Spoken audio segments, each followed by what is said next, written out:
I shouldn't have done it on Valentine's Day of all days, but I did, and there's no taking that back. It was this time last year when my wife said, "Happy Valentine's Day, honey, I've got a surprise for you tonight." To which I replied, "Is it a threesome?" I was serious, and she knew it. Partly because of my facial expression, and partly because it wasn't the first time I had asked. But in hindsight, Valentine's Day was probably not the best day to bring it up again. She had never been super receptive to the idea, but had never ruled it out either. Which is why, when she came home from work later that night and offered up a threesome, I was pleasantly surprised. "You were right earlier. My surprise is a threesome," she said with a seductive smile. "Really?" I replied. "Yes.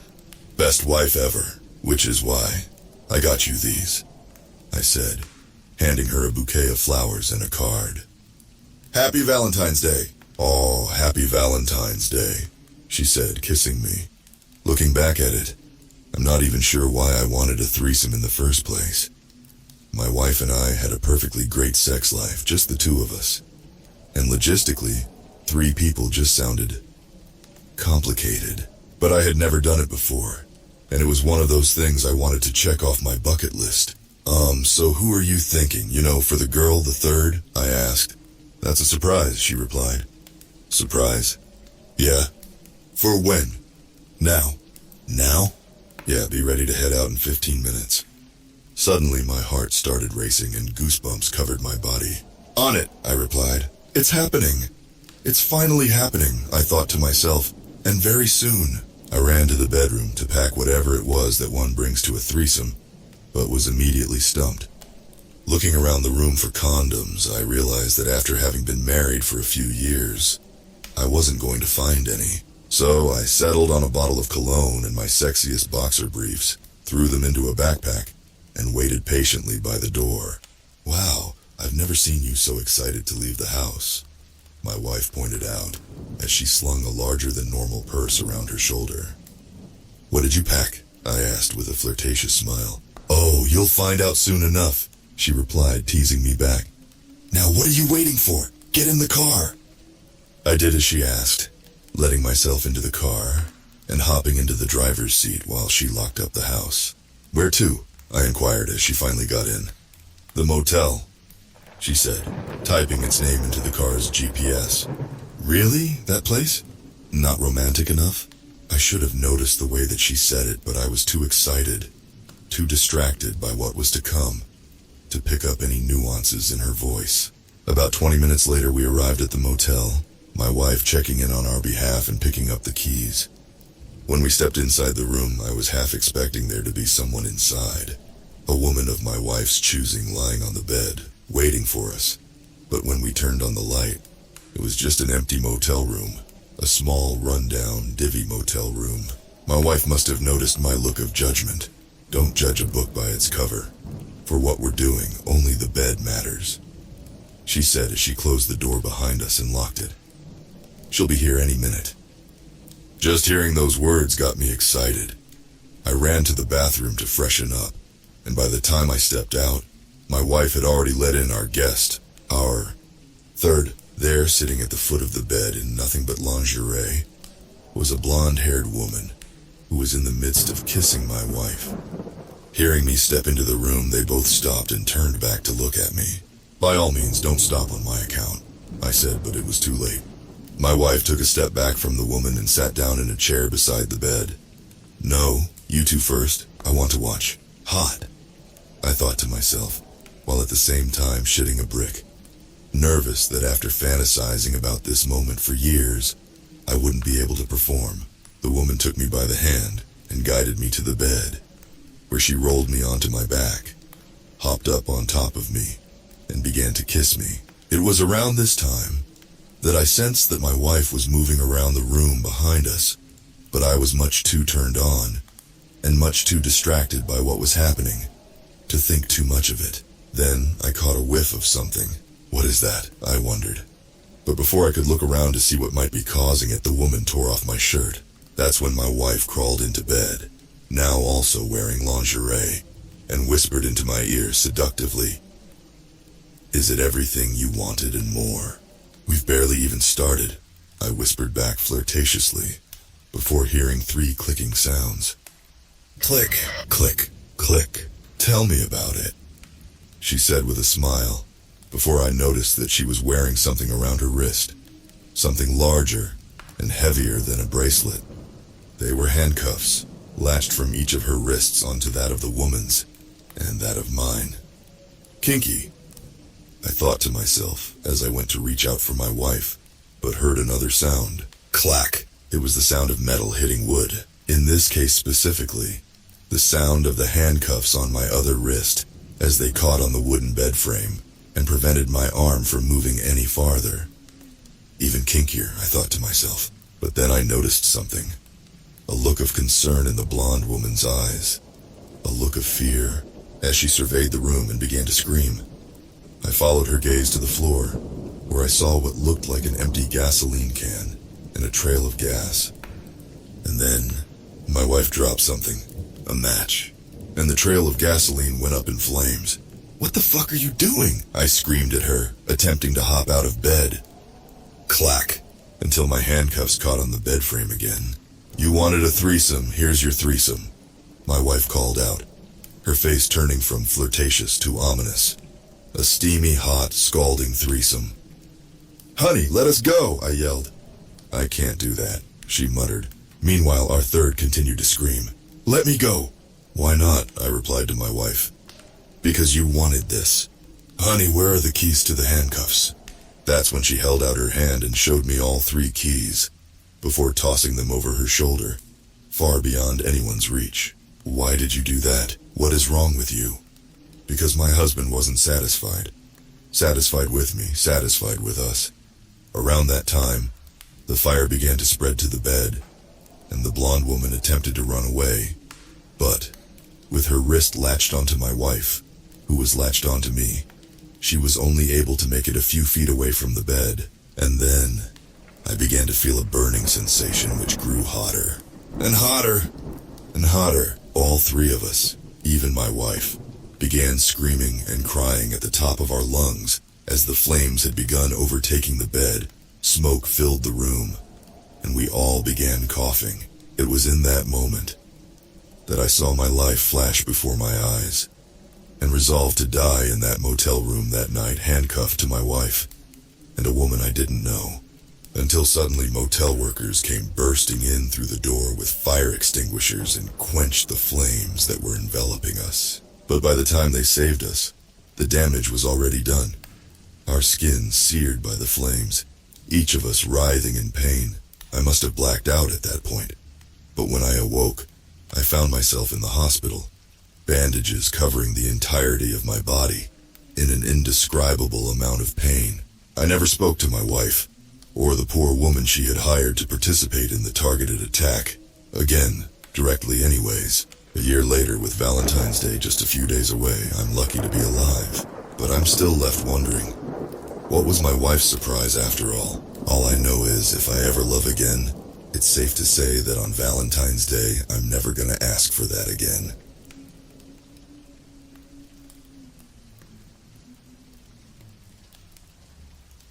Every 20 years, a black rainbow hangs over my town. For most people, a rainbow embodies hope.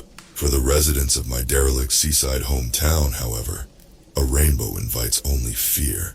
Namely, fear that it might drain of color at any moment. And every 20 years it does. The townsfolk call it the Black Bow.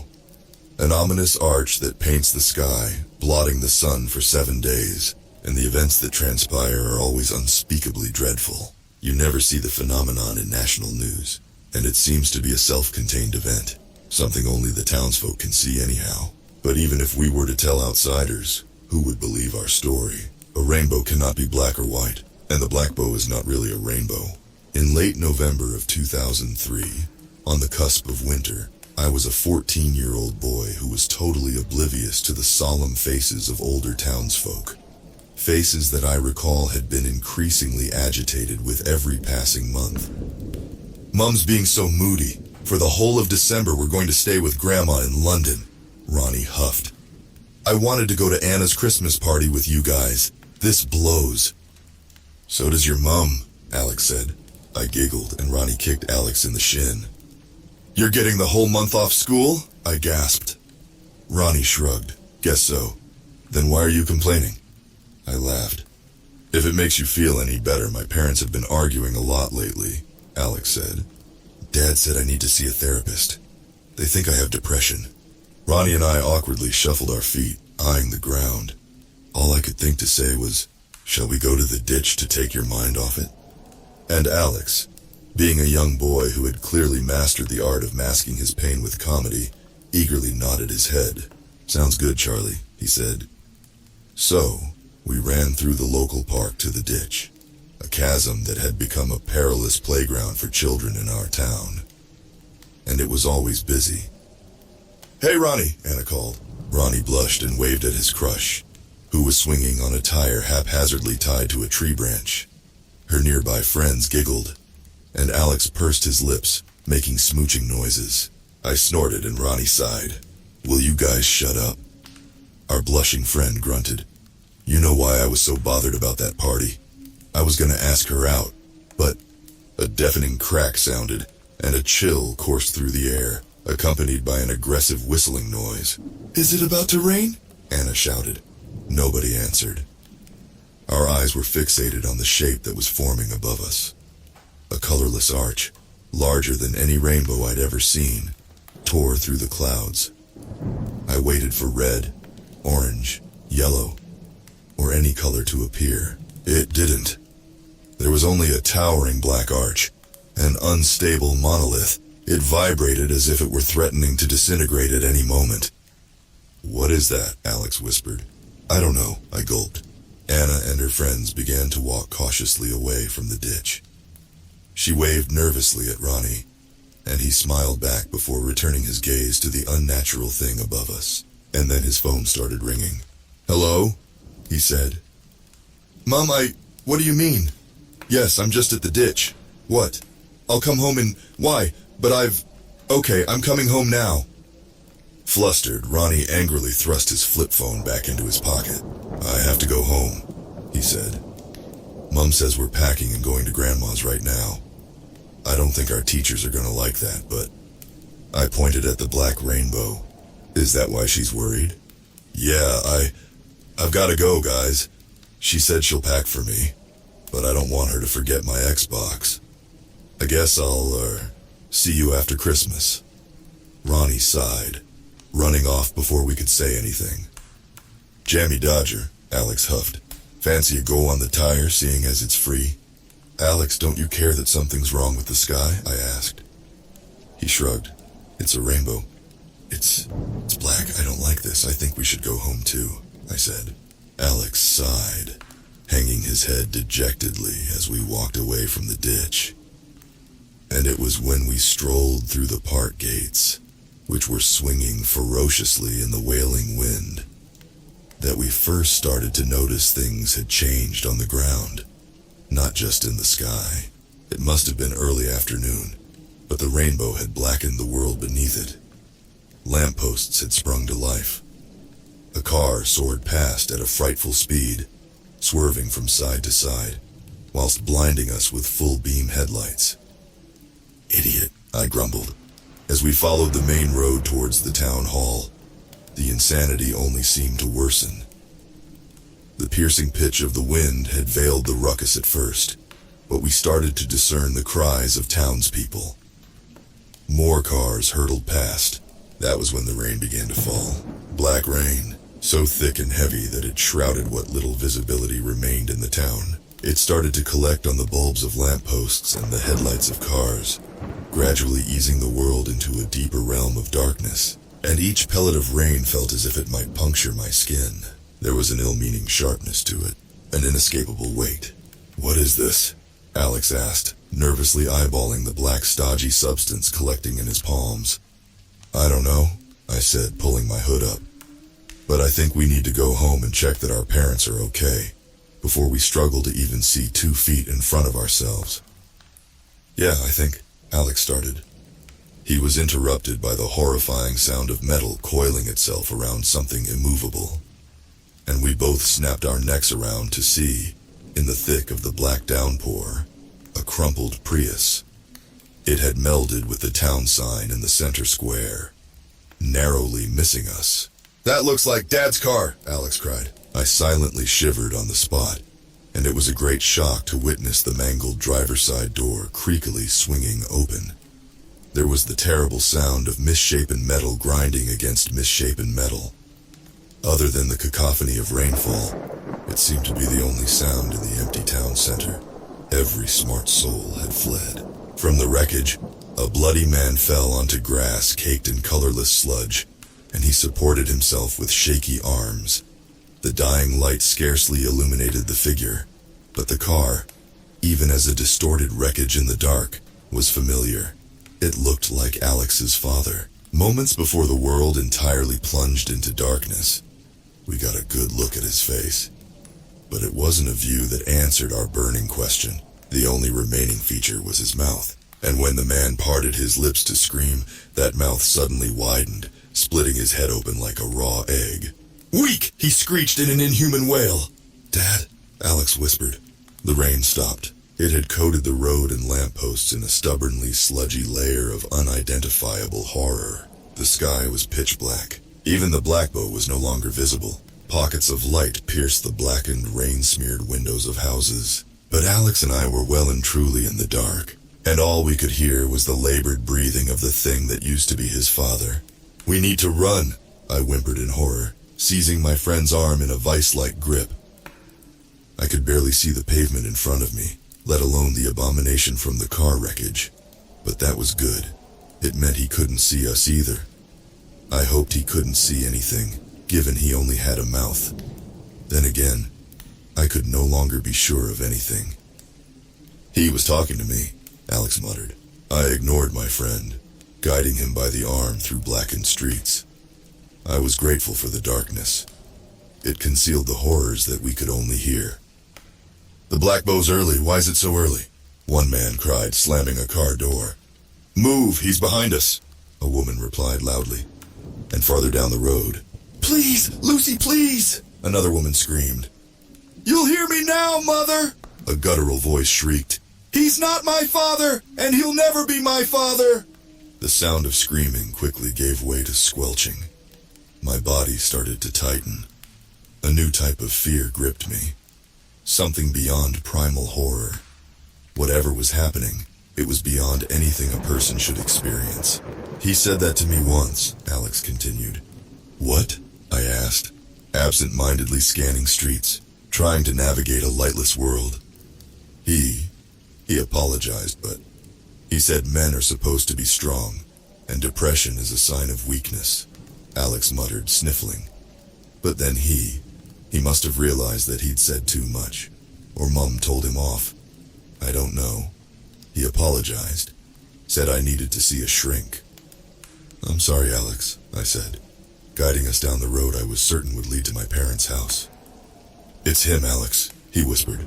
Just from that word, weak, I knew it was him.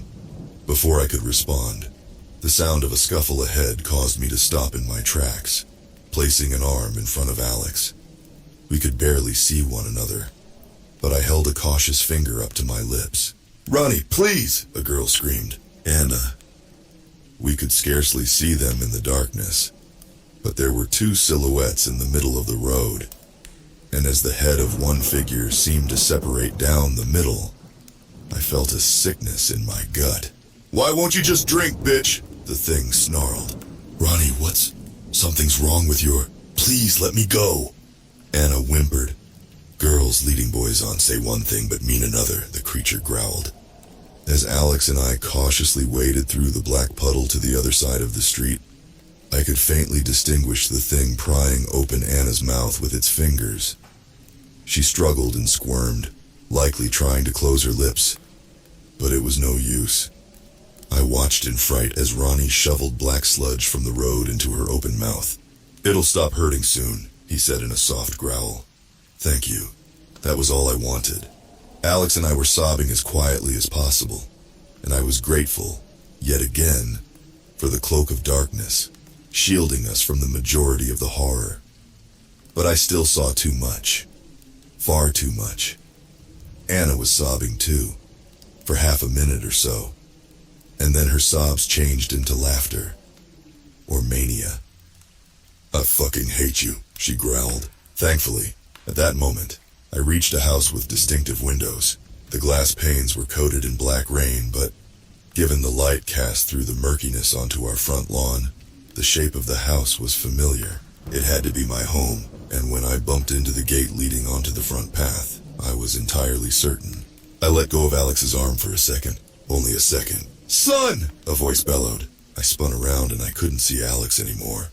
I could hear the faint sound of feet wading through the black puddle. Alex! I hissed through gritted teeth, not wanting to ingest any fresh droplets of rain that might emerge. Come on! My house is right. Go, Charlie, he interrupted, whimpering. Is that you, insect? His father's voice roared from the far end of the street. Crying again? I know that isn't you, Dad, Alex called. It's this thing. Keep your mouth closed, Alex, I hissed again. Anna giggled. Nobody likes him at school. He's always been weak, Mr. Harding, Ronnie chimed in. The bow said so. The bow never lies, Alex's father said. It would make a real man of you, Alex. No more weakness. Dad, I want to help you, if we just take you home, Alex said, wading farther away from me. Home? This is our home, his father laughed. Where's Mom? Alex asked. I wanted to wade after him, but I was afraid. I didn't want to die. I knew somehow that Mr. Harding, Ronnie, and Anna could not be saved. But Alex? He didn't seem to care. Looking back, I can see that my friend was lost in whatever thoughts plagued him.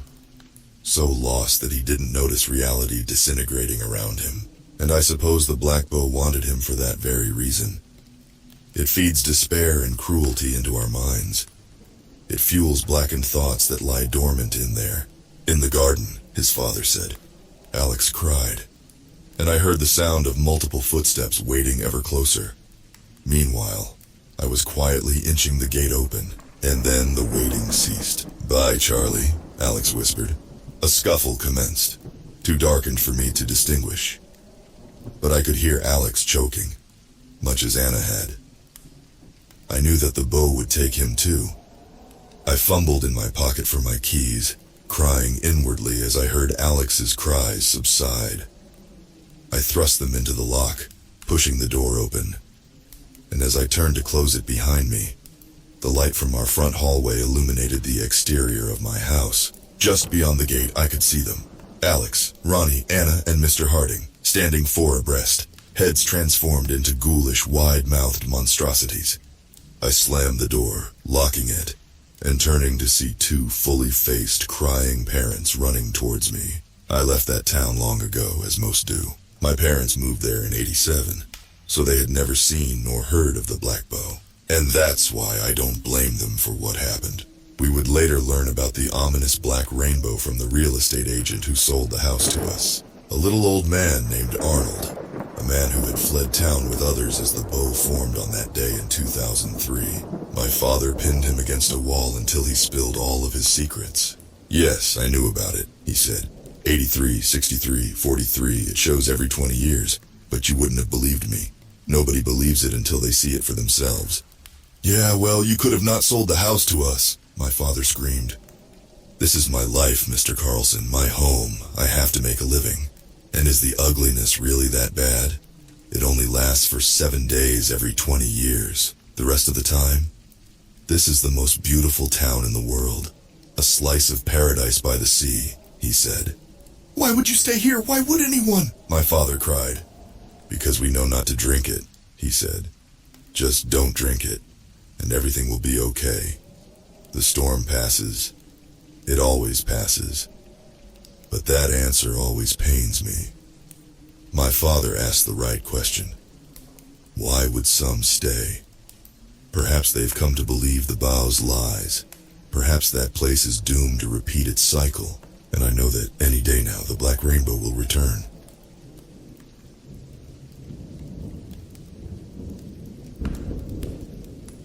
When I was 10 years old, I was hauled into the principal's office for frightening the other children. They deserved it because they were taunting me. They said me and my sister were weirdos for not eating meat. I explained to them exactly why we didn't meet. Our dad is a paramedic, and he got called out to an industrial accident. The food factory used steam to clean and sterilize the equipment. Someone got caught in the steamer and cooked to death. When my dad turned up, he said the smell was like boiled pork. I shouldn't really have got in trouble because I wasn't lying. Okay, so I embellished a little. I described how the eyeballs popped out and the skin was flaking off, but the bare bones of the story were correct. My dad came home that day and emptied the fridge and freezer of all the meat. He was so haunted by the smell that he would avoid barbecues and other social functions where meat was likely to be served. He would always say, "You can trust a plant. You know what you're getting. Root, stem, leaves, nuts, and seeds."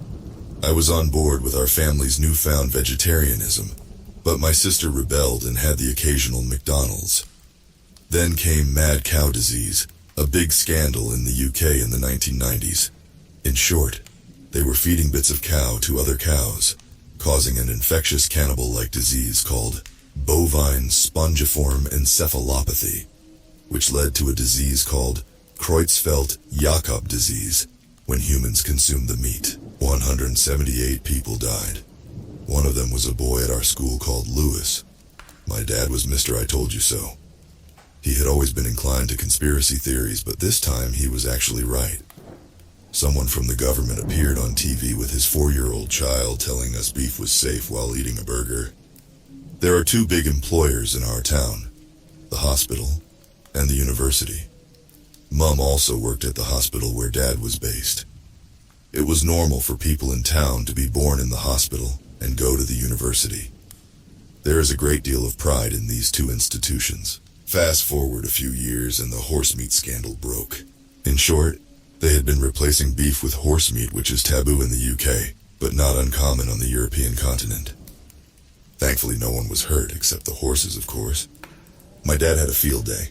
He was always trying, unsuccessfully, to convince his friends that nuts contained all the protein you need. For me, the path of least resistance was to eat my bowl of nuts and not complain.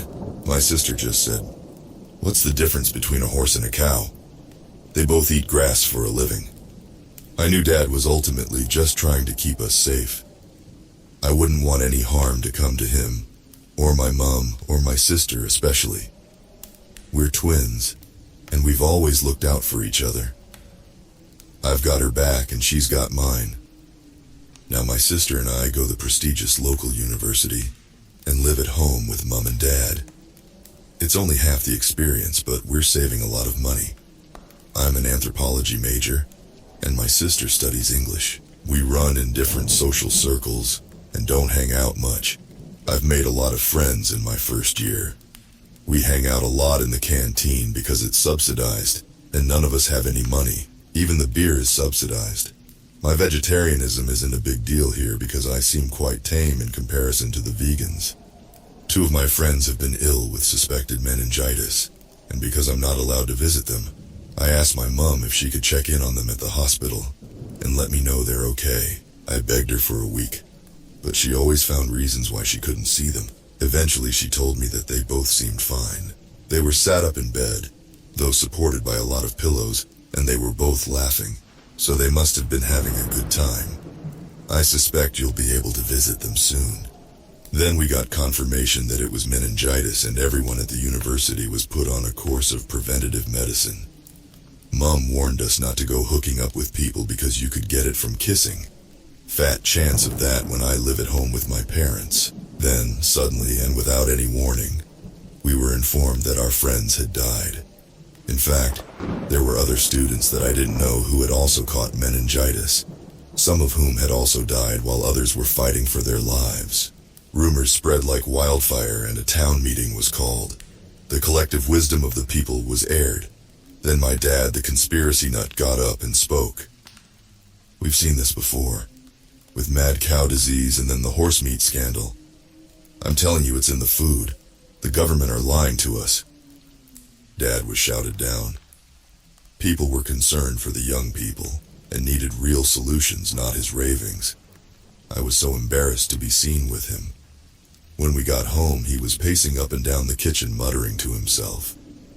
No one wants to besmirch the good name of the infallible university or the flawless hospital. The mayor's on the board of both, and he likes a kickback. I've seen them taking the bags out back from the incinerator. Everyone wants to make a quick buck. I went to bed on an empty stomach. I couldn't stand to be around my dad, especially now another friend had been taken ill. I did my usual trick of begging Mum for updates, which again she was reluctant to give. I threw myself into study by way of a distraction. Anthropology majors like myself like to study Papua New Guinea a lot because of the abundance of tribes. I had decided I wanted to do my thesis on one of these tribes. I couldn't afford to travel there myself, so naturally, I hit the library and spent countless hours lost down rabbit holes on the internet. Obviously, I was macabrely drawn to the stories about cannibalism. When my mom failed to bring me news about my friend, me and a few of my classmates hatched a plan to find them ourselves in the hospital. Dozens, perhaps hundreds of students had been trying to get in and talk to their friends. We were receiving no news from them. It didn't make sense. Surely they could send us messages. We stole some lab coats and high-visibility vests and marched straight through the front door. We found them eventually. Wards and wards full of students. They were lethargic and couldn't sit up unassisted. The worst part of this was the maniacal laughter that piped out from them. A deafening cacophony. The nurses told us it was completely involuntary and got worse just before they died. We managed to take a Polaroid of one of our friends as evidence he was still alive. We returned to the university canteen to hash out next steps. I snacked on my nuts while everyone else had lasagna. I was so tired from all the day's events. I hadn't seen my sister in weeks. She was probably off investigating with her own friends, and that's when the argument started. I honestly didn't know the answer, so I asked my friends what type of meat is in lasagna. It's beef. Well, sometimes it's beef and pork. Sometimes it's horse. Everybody laughed. One of my friends, Chris, said he was going to go and ask the canteen. We were watching from a distance, sniggering. The dinner canteen worker looked at Chris askew. She answered, and then left in a hurry. He came back, and he said, as we all suspected, it's horse meat. Everyone laughed again, but the consensus was that it must contain some pork, because it tasted porky. We agreed to meet back in the morning. I went to the library to study. I learned about people in Papua New Guinea who got a disease called kuru, or smiling death syndrome, which was ultimately caused by cannibalism. My mind made an almost unutterable connection. What was really in that lasagna? The next morning, we all met up at the canteen. Everyone except Chris, that is. A few people had messaged him, but he wasn't messaging back. He probably slept in. Everyone was joshing each other as per usual. Some students on a separate table were arguing over their breakfast. All I'm saying is that's some funny-looking bacon. Yeah, what part of the pig is that? I told my friends what I suspected was in the lasagna. I knew it wouldn't get a great reception. It was disgusting and absurd. But the facts were undeniable. Then we got a group message from Chris. Friends, I have been detained. They say I know too much. They say I will be formally questioned at the station where presumably they will take my phone. I'm in the back of the police van now. They say people have jobs and families to support. It doesn't make any sense. They say the university and the hospital cannot fall into disrepute, that they are getting too much heat for the current outbreak of meningitis. The university is being accused of not doing enough to stop its spread, and the hospital of not doing enough to treat the students. They mentioned the canteen and me asking too many questions. We were all in agreement that the canteen was sourcing meat from the hospital, and the students did not in fact have meningitis. I ran home to tell my parents. I just hoped my dad could forgive me. He was waiting for me in the kitchen when I got home. Dad, it's in the meat. You were right. I was right again, son. Thank God we are a family of vegetarians. My face went pale. My dad said I looked like I had seen a ghost. I silently stood up and climbed the stairs. I walked across the landing and slowly pushed open the door to my sister's room. There she sat, supported by about 10 pillows. with a wide-open grin on her face. Her eyes fixed on me as she started to cackle.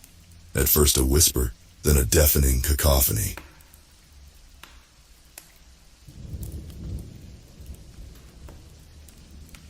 I'll never forget that day. It was February 14th, 1996, and my first grade teacher, Ms. Buford, was pleased as punch with the activity she'd created.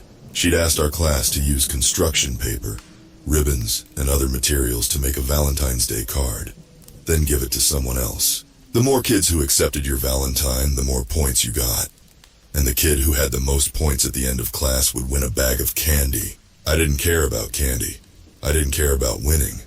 I just needed someone to take my stupid, ugly Valentine so that I wouldn't be the only kid left still holding their own card. But no one would. I stood near the rear of the classroom with my hands clenched into fists, fighting back tears. There was Ms. Buford, standing in front of the chalkboard with a smug smile on her face. There was Kyle, the most popular boy in class, giving chocolates to anyone who took a Valentine from him. There was the rest of my class laughing, smiling, having a good time. It was like they were a totally different species from me, and more than anything else, I wanted to be like them. I shut my eyes tight and wished harder than I'd wished for anything that someone, anyone, would take the card from my hand. "Aw, don't you have a Valentine?" It didn't sound like an answer to my prayers. It sounded like someone was teasing me.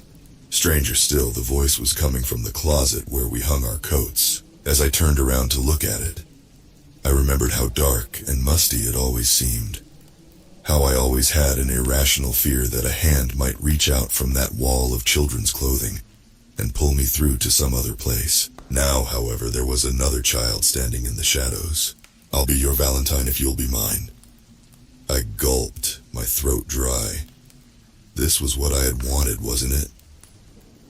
The girl stepped out of the closet and approached with strange, jerky steps. I didn't recognize her, but that didn't surprise me. I barely knew anyone at Briarwood Elementary School. The girl wore mismatched clothes, oversized rubber boots, pajama pants, a lumpy wool sweater stained with mud. They looked like clothes you'd find in the trash along a riverbank after a flood, I thought, and a shiver ran up my spine. Her hair was long and bedraggled and seemed wet somehow, as though she'd just been swimming. She walked up beside me and grabbed my wrist with a tiny, cold hand. The shock of it made me release my grip on the clumsily made card I was holding, and before I knew it, she'd taken it and replaced it with another. For a long moment, it was like we were the only two people in the world. The noise of my first grade class faded into the background, replaced by the steady dripping of water from her hair. Her thin, wide mouth was smiling at me, but her eyes weren't. They were hollow. I gasped, and she was gone, leaving only the black construction paper heart that she had pressed into my hand. The chaos of the classroom returned to its full volume, and I thought it was over. The card in my hand had an irony, chemical smell like metal and motor oil, and before I knew it, it had begun to smoke. It burst into flames before my eyes. No one could figure out exactly how the fire had been started, but I was blamed for it anyway. I was suspended from school for 2 days, although my parents were furious. What hurt the most was that no one believed me. There was no girl matching the description I gave in my class, or even in the school. But for me, laying awake at night, my eyes fixed on the closet, that knowledge was far from comforting. I was terrified that at any minute the door might creak open and she would be there again, with her child-sized shadow and those awful empty eyes staring out of the dark. Yet when I returned to school and she still hadn't reappeared after a week, my fear and the memories of what had happened that day began to fade. Maybe my parents and the school counselor were right. Maybe I had made it all up for attention. It was easier somehow to believe that, until it happened again. I don't remember much of Valentine's Day 1999. Only that it rained, I caught a cold, my mother made me eat chicken noodle soup, and that I spent the evening reading in bed. By then I had realized that I preferred the vivid, fantastical world of fiction over the dull, petty one that was so important to my classmates. I could spend hours with my nose in a book, barely noticing the passage of time. It was around 10 p.m. when I heard tapping against my bedroom window. At first I thought it was just the rain, but the sound was too loud and repetitive for that. A tree branch then, I thought, or maybe some weird night bird pecking on the glass. The overcast sky outside was so dark that the window seemed to have been painted black. If I wanted to find the source of that irritating noise, I'd have to open it first. Damp, chilly night air blew into my bedroom as I leaned out into the night. No bird took flight, no tree branch scraped against my face. Rain fell silently on my still, dark backyard. I was about to pull my head back indoors when two pale hands reached down from above, locking my head in place with a vice-like grip. I shut my eyes tight and felt cold lips press against my own. Happy Valentine's Day. I screamed. My eyes snapped open, but she was already gone, swallowed by the night. My parents came running, but when they burst through the door, I didn't know what to say. I was afraid that if I told the truth, they would think I was crazy. And I knew what happened to crazy people. I'd seen black and white photos of old asylums in library books. Pictures of bare padded walls and skeletally thin figures in straitjackets, grinning madly from the shadows. I would rather die than wind up in a place like that, I thought. I kept my mouth shut. By morning, my cold had mutated into a full-blown fever. I was delirious, raving about pale hands and girls in closets while I writhed in my sweat-soaked sheets. In my dreams, I was drowning, sinking slowly into muddy water so deep that I couldn't see the bottom. The murky daylight getting further and further away with each passing second. I slept for nearly 3 full days, and even after I woke, it was weeks before I got my energy back. My parents blamed the open window and the wet winter air, but I had a different theory. One born of the scary story collections that I loved so much back then. The girl had drained me somehow. She had drunk my energy so that she could continue to exist. For a few years after that, I ditched school on February 14th, locking myself in my room with the lights on until the fateful day had passed. But I couldn't get away with that forever. Eventually, I was forced to go out into the world, where she could get to me. The year I was 13, it happened during my walk back home from the bus stop. It was a gloomy day, warm but overcast, and I still remember the sinking feeling I got in the pit of my stomach when the bright yellow bus disappeared around the corner. My house, which was barely 2 blocks distant, suddenly felt very, very far away. I was walking past the drainage sewer when her cold fingers gripped my hand and spun me around. For the first time in years, I found myself face to face with her. She had grown along with me. Her clothes were different, but they still had that cast-off, waterlogged look, and her bedraggled hair now hung down nearly to her waist. But those black empty eye sockets, those hadn't changed. I hope you're ready for our date.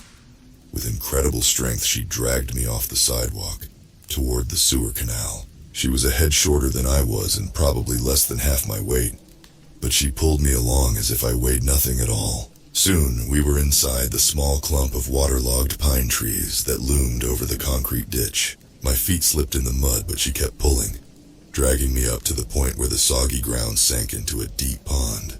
She wasn't going to stop, I realized with horror. She was going to take me into the water with her. My fever dream came back to me with horrible clarity. The murky water filling my lungs, slowly sinking as a dead weight pulled me down. I thought that I had been screaming for help before, but that was nothing compared to the shrieks that came out of my mouth then. I threw myself onto the muddy shore, twisting and squirming, but nothing could break her grip. I took one last deep breath before the frigid water closed over my head. We must have been about 15 feet down when she stopped and pointed to something in the muck. I couldn't make out any details in the wall of mud. The greenish light was too dim, and besides, my lungs were ready to explode. Her tugging on my wrist grew more insistent, until she finally did the last thing I would have expected. She let me go. Black spots flashed in front of my eyes. I wasn't much of a swimmer, and my arms felt heavy, weakened by a lack of oxygen. With the surface just a few tantalizing feet away, I realized that I wasn't going to make it. I had expected the feeling to be terrifying, but it wasn't. It was more like acceptance. I didn't have to fight anymore. I could just let myself sink. Water rushed up beneath me, and the pond vomited me out onto the muddy shore. I lay there shivering, bent double, hacking up foul water, and wondering why I had been given me another chance. Was this a curse? Some kind of sick game? I didn't even know who she was, but back at home, after the longest shower of my life, I became determined to find out. There wasn't much to go on. After my near miss with the elementary school counselor, I didn't dare to risk telling anyone about my experience. And the library and internet weren't much help either. I stumbled upon a few stories of local ghosts and urban legends, but none fit the description of the girl who appeared to me every Valentine's Day. I knew that I should go back to the pond, but I couldn't bring myself to dive back into that foul-smelling greenish water in search of whatever the girl had wanted me to see. The older I got, the harder it became to keep my secret. It wasn't long before I ran out of explanations for the friends and family who demanded to know why I behaved so strangely every February 14th. During the winter of 2002, my parents had finally had enough. They insisted that I attend my high school's annual Valentine's Day dance. They refused to hear my excuses about not having a date or suffering from social anxiety. I was going, and that was that. For a time, I hoped that an oncoming snowstorm would cause the dance to be canceled. But the big blizzard that everyone was so afraid of turned out to be a light dusting of powder. With my too big borrowed suit and small circle of equally single friends, I figured I'd just have to make the best of it, and hope that she didn't show up. By the end of the night, I was actually having a pretty good time. The whole thing was sort of fun once I stopped taking it so seriously, and I felt confident that she wouldn't appear in front of such a big crowd. By 10:30 p.m., smooth, slow songs were playing and couples were rocking their way awkwardly across the squeaky gym floor. My friends, along with about half of the attendees, had already shuffled outside to be picked up by their guardians. But my own parents demanded that I stay until after the last dance. I figured I'd kill some time by walking around the plastic bleachers at the edge of the dance floor. And that was where I saw her.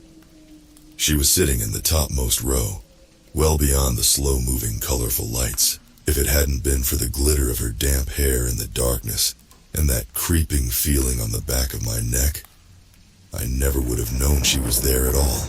She was wearing stained and half-torn wedding gown that, under the circumstances, looked like a nightmarish version of a prom dress. When my eyes met the hollows where hers had been, she ran a long, pale tongue across her lips. I looked away immediately, telling myself childishly that if I ignored her, maybe she would go away. But when I gave in, looked again, she had gotten even closer. I couldn't take it anymore. I turned on her, demanding to know who she was and what she wanted from me. "Look beneath," she rasped, then stepped backwards into the darkness. I felt the heavy hand of the football coach on my shoulder. He wanted to know who I had been yelling at. I shook him off and scrambled up the bleachers. Beneath the bench where she had been sitting was a bouquet of dead roses tied with a half-decayed ribbon. The flowers were choked with muck and trash, but under them I spotted something, a golden heart-shaped locket. I didn't know much about jewelry, but it looked expensive. Jogging out of the gym and into the lobby, I inspected it more closely. There was an engraving on the back. RKL plus EM, February 14th, 1992. My heart skipped a beat. My father's full name was Raymond Keith Lancaster, and RKL could just as easily have been his initials. But who was EM? Why was that date important? And why the flowers? When my father picked me up 20 minutes later, I was tempted to ask him about it, but some instinct made me hesitate. "Look beneath," the girl had said. What if she was talking about more than just the flowers? Until I knew more, I decided to keep my discovery to myself. "RKL, EM, look beneath." It occurred to me that she might have been talking about my house. My father had an office in the basement, although it wasn't much of a study. Just a big desk for the models he painted, some filing cabinets and bookshelves, and a safe. I had never wondered what might be in there before. Business documents, my father had said, and I'd taken him at his word. But now, on most days I got home from school before my parents left work, giving me about a 2-hour window to look beneath. There was something unsettling about the bare white walls and cool stillness of the basement, something that made me sure I would look up from my investigation to find her.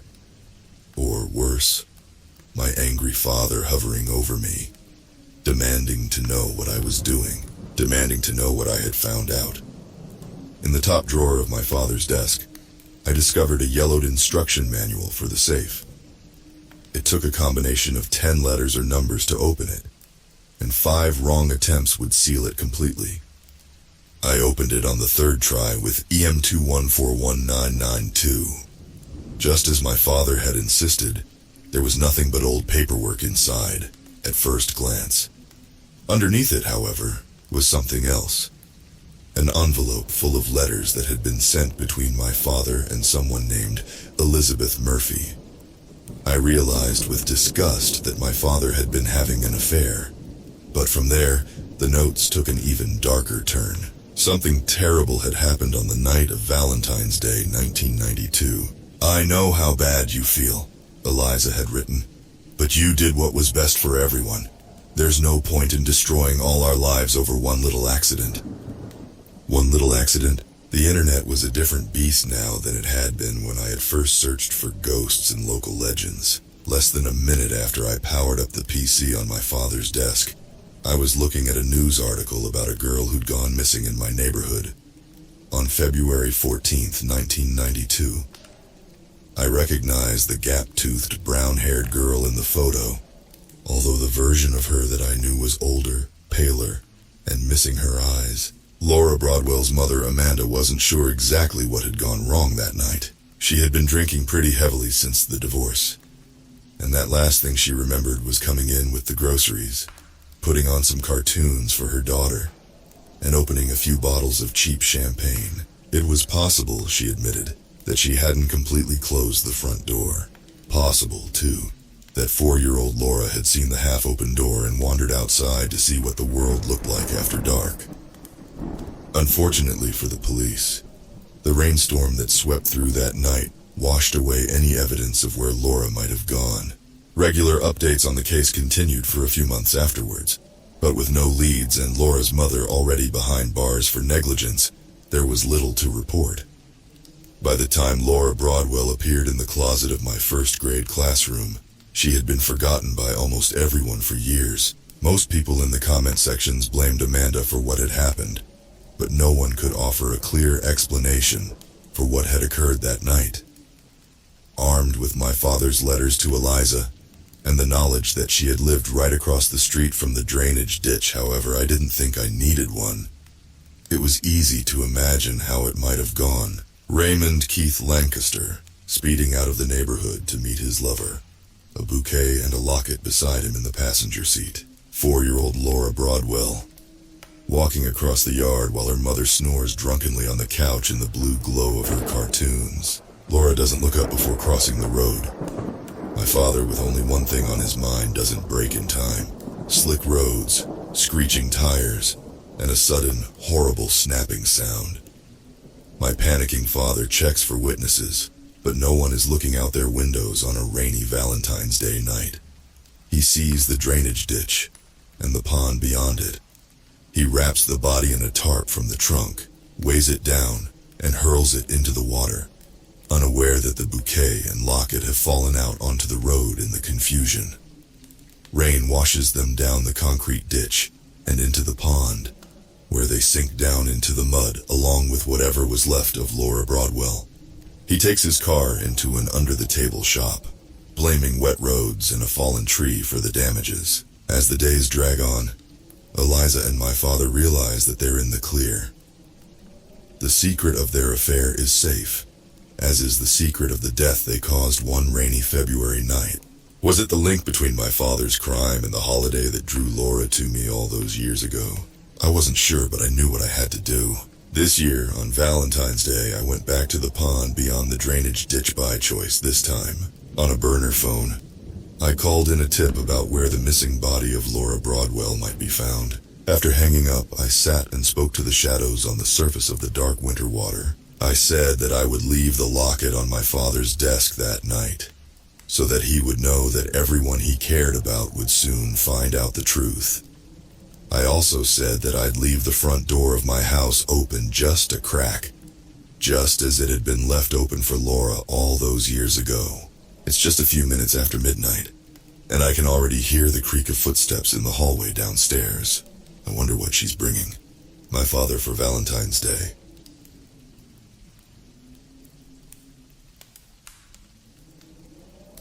And she looks no younger in the old pictures. Sometimes it feels as if my life has been nothing but an ever-revolving door of grief. I'm only 34 years old, and I've lost everyone to death, rejection, or diverging paths. My parents, my sister, my childhood friends, and countless other loved ones. I feel numb, directionless. Above all else, I feel angry. I hate the world for taking them from me. I hate life for dealing cards from a rotten deck. My mother passed last year. She'd been fighting a lengthy battle with dementia since 2019. I didn't cry when she died. I had nothing left in the tank. I'd already endured small, painful pinches of grief over the years. I grieved whenever she lost a piece of herself. I grieved for every one of us that she forgot. Whilst there were still those of us left to forget, those 4 years fragmented me. Mum and I were so close, and it broke my heart to see her very soul disintegrate. She was my only remaining family. My dad and my sister died when I was young, and slowly, everyone else vanished too. I can't explain it, but in spite of her deterioration, I think Mum held on to life for me. I worry on Brennan, my mother hazily said. You're safe, Mum, I said. You don't need to. No, I worry about Brennan, she interjected in a fluster. I'm Brennan, Mum, and I'm fine, I said, sighing. I worry, she absent-mindedly whispered. When my mother died in February 2023, I was left with one person in the entire world, Olivia. I counted my blessings to have a darling wife who would always be by my side, until I realized how terribly true that might be. Whilst I was clearing out my mother's attic, I found a box of photo albums, dust-coated antiques that I'd never seen before. Too many painful memories, perhaps, but a tinge of warmth spread through my body as I eagerly flicked through the pages. A fuzzy, forgotten feeling. I remembered being happy as a child.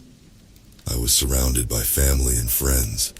I lovingly tore through the pages, and I was moments away from shouting for my wife to come up to the attic. But then I noticed something bizarre. Olivia was standing in the back of a photo. It was a picture of a day at the zoo with my parents and my sister. Through metal bars, at the opposite side of the lion enclosure, I could see my wife standing there. Someone I didn't know as a child, but it was her. There was no doubt about that. Distinctive black hair, fair complexion, and petite physique. She wore a thin, knowing smile that seemed unbefitting of her, or any version of Olivia that I'd seen before. My stomach gurgled nervously, but I smiled and laughed it off. Uncanny, I whispered to myself. Obviously, it couldn't have been her, I told myself. We're the same age, and she would have been a child at the time. It's just a doppelganger. I carried on flicking through the pages, and then a lump formed at the surface of my throat. My wife appeared again. This time, it was a photo of our family's Christmas gathering in a restaurant, and outside the window, beneath a smoking shelter, a solitary figure stood and watched us. It was Olivia, or a woman who, yet again, looked identical to my 33-year-old wife. Once is nothing, twice is a coincidence, I muttered uncertainly. I frantically tore through the photo album, as sweat collected in thick, icy trails on my colorless cheeks. Olivia was in every photo, and she looked no different from the present day. The same woman, always lurking somewhere in the background, discreetly watching, ever wearing that foul grin. My heart thumped fitfully. This was no longer an oddity, a funny peculiarity. It was unsettling enough to see evidence of a person stalking my family, but a person who hadn't aged in 33 years. It was sinister. It defied everything my logical brain knew to be true. I found myself trembling in terror and clawing at my hair. I had stopped turning pages. After seeing my wife skulking in dozens of pictures, I hadn't the stomach to continue. But I couldn't tear my eyes off the page before me. It was a photo captioned, "Yummy Cake, Brennan's 10th birthday party." I was sitting in the back garden on an overcast day. A decadent chocolate cake sat on my lap. My jubilant friends and family surrounded me. I was midway through blowing out 10 candles, and the flames leaned away from my pursed lips. There she was again, hiding in a photo from the year 2000. Olivia would have been 10 years old, just like me. And yet the camera told another tale. This time, my fully grown wife cowered behind the short fence at the rear of our property. But the top of her head peered into our garden, and I could distinguish her distinctive black hair. Her eyes were bloodshot and thirsty. She was, perhaps most hauntingly, eyeing the camera. It felt as if she could see me in the attic. "You're losing your mind, Brennan," I thought, eyes still unable to look away. "This isn't real. It's all in your..." A sudden wisp of wind extinguished the attic light. My body shivered uncontrollably, and I found myself wrestling with an undeniable thought. It sounded like lips blowing air. Trying to steady my breathing, I anxiously patted the floor of the blackened attic. I wish I wouldn't leave my phone in stupid places, I thought. I wanted to leave, but I didn't trust myself to maneuver through my mother's cluttered attic in the dark. And then my fingers brushed over a familiar smooth surface. "Gotcha," I thought. Before picking up my phone and turning on the flashlight, I screamed. The birthday photo had changed. The candles on my cake were gone, and I was sitting all alone. No family, no friends, nobody. Not even Olivia. I stumbled to my feet and dropped the book. The floorboards moaned as I shifted my weight backwards. I had to get far from that cursed book. That cursed attic. I twisted to run for the attic door, but I didn't move beyond that first step. My torchlight illuminated something horrifying. Poking her head through the attic opening, Olivia smiled at me. Her eyes mirrored those in the numerous photographs I had just seen. Her pupils seemed darker, wetter. Red veins painted the corners, and her eyes rippled ever so slightly, as if they were not really eyes at all. I don't know what happened to the woman I married, but that wasn't who eyed me from the attic door. She was a horror, some rabid mouse that had soundlessly slithered up the stairs and the ladder. My wife giggled. "I'll eat you from the inside out." And then the woman plummeted through the attic door, disappearing from sight. Thinking only of escaping, I lunged for the open door. But something seized my ankle, chaining me to the attic. I spun to face my shackle, and my mouth parted in wordless terror. From the open page of the photo album, Olivia's twisted arm and face had emerged. She offered a toothy grin and unhinged eyes as she attempted to pull me into the picture. Vile bile, so rich. And with our consummation, it becomes complete. I cried in agony as I was dragged to hell by the thing that I had loved for 3 years.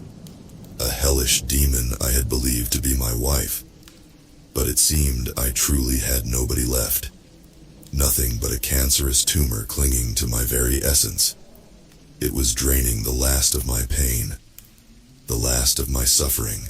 I closed my eyes and thought of my loved ones. The loved ones I was certain I would shortly see again. As the terrifying demonic limb pulled my leg into the photo album, I prepared to meet whatever fate awaited. All of that anger, the years spent in a perpetual psychological nightmare, for nothing. I visualized my mother's smiling face, and a calmness swept through my mind. "I worry about Brennan," she said. "I'm F." I started to fib, before deciding to unburden the weight on my chest. "No, I'm not fine, Mum, but I will be." Suddenly, the hissing ceased. All sound ceased. And when I opened my eyes, my wretched wife was gone. My ankle was no longer merging with the laminated plastic, but it throbbed painfully. The bottom of my trouser leg bore claw-shaped tears. and it was stained with fresh blood. To be certain the entity had vanished, I cast my phone light onto the book, and the picture of my 10th birthday had returned to normal. I wasn't alone. I was surrounded by friends and family. Nothing could destroy that memory in my mind. But I shuddered as I turned the pages of the book. My smiling wife was still lurking in the photographs. I fled the house, and I haven't looked back. It's been a year, and I don't fear the memories anymore. I'm moving forwards. I'm learning to love again. I'm learning to open myself to new people and new memories, but I still fear loss. After all, that horrifying woman waits for me. I know she does. I fear the day that I notice her in a new photo.